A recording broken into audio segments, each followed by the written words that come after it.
clear to play. MiniWarGamer Dave here from MiniWarGaming.com. Here at Gen Con 2013. This is Ridiculous Sauce. I'm here with my brother Dave from Hawk Wargames. Met you last year at Valhalla. Yep. We had a blast there. Yeah, I'm so happy to be here with you right now because you get to show off some eye candy. I like eye candy. Yeah. I'm hungry for eye candy. I got a sweet tooth for eye candy. Awesome. I said that like 3 times. They want to know about your game. That's what they want to know about. All right, tell us about everything. Pretend that whoever has heard of this has not heard of this. That doesn't make any sense, but you know what I mean. I'm a little excited right now. I'm sorry. Yeah, that's cool, right. DropZone's 10mm scale mass battle sci-fi game. Yeah. Very tactical, very strategic, very kind of objective focused. A lot of the time you start with a completely empty board, you fly your entire army on, get into buildings, capture objectives, blow up buildings, fly away from the buildings, extract objectives off the table, that kind of thing. It's very fluid, very tactical kind of game. We got a full range with four factions out, and we've just released a brand new 2-player plastic starter box. Plastic starter box. Yep, that has 2 starter armies in it, which is 2 good-sized starter armies, which will yield a good-sized game. The full rulebook, the new 1.1 edition, which has got a lot of little improvements and fixes and little nice additions to the book in there. It's got 10 buildings. It's got a 4x3 playing surface, which is done with 2 posters, which are roads on one side and cool posters on the other, if you want to use them as posters. Yeah. It's got templates, it's got dice, and it's got a measuring tape in there as well, an actual proper measuring tape. So literally everything you need to play the game, and fast play sheets as well to help guide you into your first game, show you all the stats of the armies, you know, make it really, really easy to get into the game and learn how to play. What factions are in the box? You get the UCM, United Colonies of Mankind.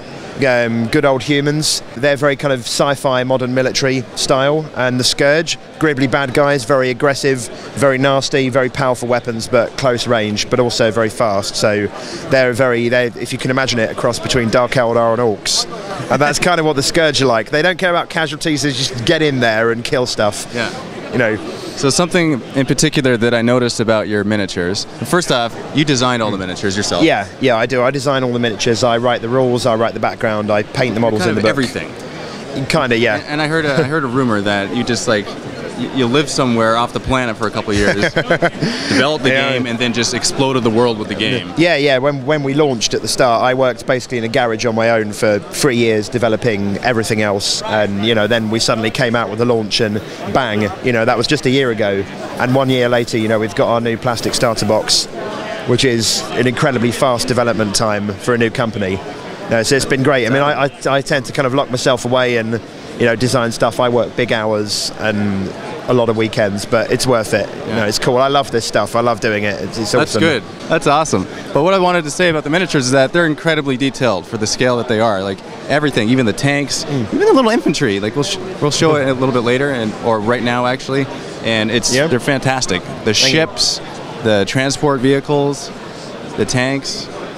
The mechs, I'll call them mechs, I don't know the proper name. Walkers, but yeah. Basically every new release we try and add it tactically to the game. So it doesn't make previous releases like redundant or useless, but it gives you more tactical options and new ways you can play DropZone. Because tactics is what it's all about, really, all the time. The best player will usually be the one who wins. Roll a ton of ones, and you're going to lose. But there's luck involved. But tactical skill and building a good list is important. Okay, shall I talk you through the unboxing then? And you have your front flap there. You've got artwork around the sides. Nice little reveal at the front. More artwork around the other side. Got that new box smell. That new box smell, yeah. So then you've got your infantry base sprue, and that's there, all plastic. Then you've got the flying bases sprue. This also has 3 clear canopies for the Condor. The new Condor has a pilot inside and everything, but we'll get to that in a minute. So then you've got your UCM sprues, United Colonies of Mankind. Get those out. This is quite a big sprue, this one. You've got 3 of these sprues in there. And that here you have the Condor medium dropship with all the pads which are now posable as well. It's got a chin gun which is also posable. There are the wings for the Condor. Then you got the 2 tank hulls for the Rapier and the Sabre. There's the tank treads for those. And then you've got the guns, the railgun and the minigun for the Rapier and the Sabre. and the armatures for those. You got your 10 guys, all plastic, highly detailed. The assault rifles are actually a bit crisper on these than on the sculpts. And then you got the Bear APC, Armoured Personnel Carrier, to carry those guys. You actually get a spare APC in this box, because you only need 2 for the army, but you've got a third one because they're free sprues. So you can use it for an objective, make a wreck, or get some more infantry and fill it. You know, it's up to the player what they want to do with the spare one. So that's the UCM sprues, 3 of those. Then you got the Scourge sprues on there. There you got the 2 tank hulls for the Hunter and the Reaper, the anti-air tank and the ordinary tank. Then you got the turret for the Reaper, the turret for the Hunter. You got the Invader APC. Then you've got a Marauder medium dropship with all the parts for that and the different shelf stacking arms. And then you got the infantry down the bottom there. You got those, and there are 3 sprues for this. Then underneath here, you've got the full-size rulebook. We'll open this actually. This is all the media pack in here. There we go. So there you have the full-sized 1.1 rulebook, which is full colour all the way through, with all the rules, loads of scenarios, 12 scenarios each with a variant in there. Then you've got army lists for each faction. This has got all the fluff there, and then the actual army list with all the stats and fluff for every unit. This is for all 4 races, not just the 2 you get in the starter box. So you got there the UCM and the Scourge come first, but you've also got the PHR, you've got all of their units, and you've got the Shaltari as well, and all of their stuff in there as well. You've got painting schemes, pages for all 4 races. You've got the guest painters page at the back, which is the only stuff in here I didn't paint. These are various guys that painted some models for us, different ideas of things you can do, dioramas, conversions, that kind of thing. Tokens if you ever need a copy of them, new index which is in the new copy, and some nice artwork. There's lots of photos all the way through this book. So you got that. Then you got the template and token sheet, which has got scenario object tokens, so pieces of intel, objectives, possible objectives, focal points. These are all very important in DropZone because you normally play with a scenario that uses one or other of these tokens. You've got the fire arc template, blast markers as well. Then you've got fast play sheets for the UCM and the Scourge. This has got all your stats on there for all your units and a layout of the battle groups. And then on the other side you've got reference tables, which has got everything you need to reference, so you don't have to keep flipping through the book all the time to find things out. You got a scenario guide for Lightning Raid, which is the starter scenario. Tells you exactly how to lay out the battlefield that you get in the box. We'll come to that in a minute. Exactly how to play your first game, and a step-by-step guide for the turn sequence, which has been a little simplified just to be relevant for the stuff in the box to make it nice and easy to get going. Then you've got 2 posters. These posters, you might need to zoom out a bit to get the full thing.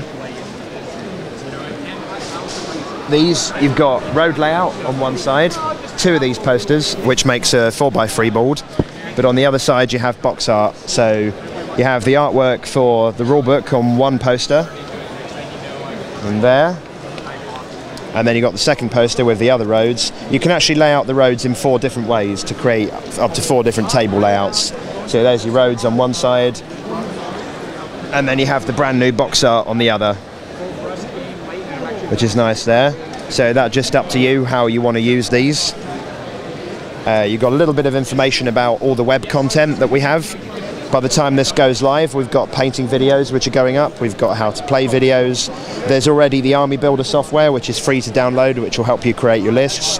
You've got experimental rules for some new units, you've got downloadable roads and buildings, more hobby information, tons of online content, in other words, a little information about our cases that you can get. Then you've got some of the new units which aren't in the rulebook, but the rules are available for free to download. These will be in an expansion later on, something to talk about later.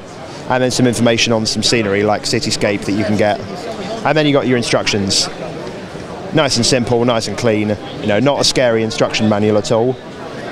Then you got your dice and your measuring tape. 10 D6, just ordinary D6. It's 14mm black, quite nice dice. And you got your tape measure, which is an actual proper tape measure. Which is a keyring one too, and kind of nice. Even if you own a tape measure, it's nice and handy because it's small. And then down here, last but not least, we've got all the buildings. So you've got 10 different pre-cut, pre-folded buildings. These, all you need to do is pop them out, fold these down. I'll just build one for this video. Fold that in there. Pop that down inside. Fold down the cornice at the top there. You can staple these down, glue these down, or you can keep them loose so you can fold them up again afterwards if you're short of storage space. So that's one building. But in here you've got 10 whole buildings. So you've got the smaller ones like this. There are small ones there, all different designs, all 10 of them. You've got medium square commercial buildings there like that. Then you've got a really tall one, which is nice and big. And then you've got a big square one at the bottom here, nice Art Deco. And that's it, that's the complete box contents. Absolutely everything you need to play except for glue and paints. That's absolutely fantastic. We managed to squeeze a lot into this box. There's no air in there at all. It's all full of product right up to the top. We got everything we possibly could in there. You know, we wanted to make the best starter set we could and not leave the players with anything else they need to get going. So if I wanted to get the starter set, how would I go about doing that? The starter set, you can pre-order it from us or the War Store or any of our supporting retailers from now. It's out on September the 28th, that's the store date. That's a worldwide release date, so that's when you'll be able to physically walk into a store and pick up a copy. It's $95 full RRP or £60 sterling in the UK. So it's nice and good value and gets everything you need to get going with DropZone. Well, thank you very much, Dave. No problem. Okay, it was good seeing you here at Gen Con. Thank you. Look forward to more videos and happy wargaming.